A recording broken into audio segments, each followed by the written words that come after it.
Madinadan menga bir xabar keldi. Alhamdulillah. Madinadan bir xabar keldi. 82 yoshda Qo'qonlik bobomning rasmi ham turibdi. Ko'rsalar. Ustoz 2012-yilda vafot qilyaptilar.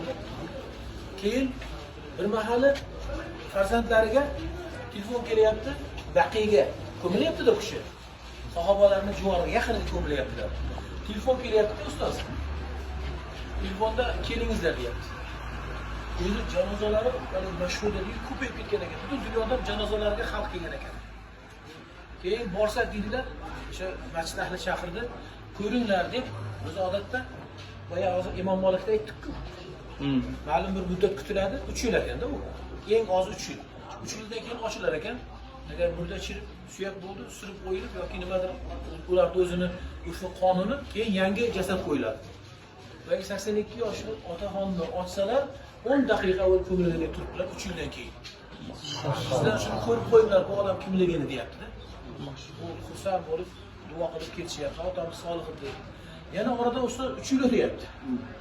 Yana 3 yildan keyin ochilyapti. 6 yildan keyin ochilyapti.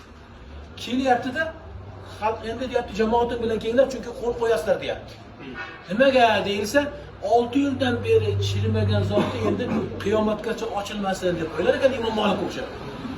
O'shanga biz bor rozimiz deb qo'l qo'ydik deydi. O'sha bobomizni ko'zimiz bilan ko'rdik. O'sha bola bilan men internet orqali gaplashdim. Hali bizga yana aloqa. Abdusamad degan otamiz shu vaqtida shu Qo'qondan ketgan ekan.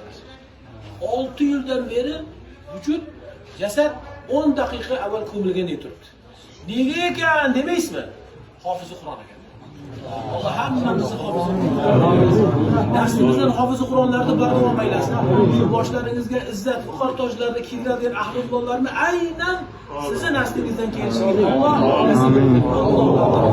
Shoshayapsiz. O'rtani ochinglar.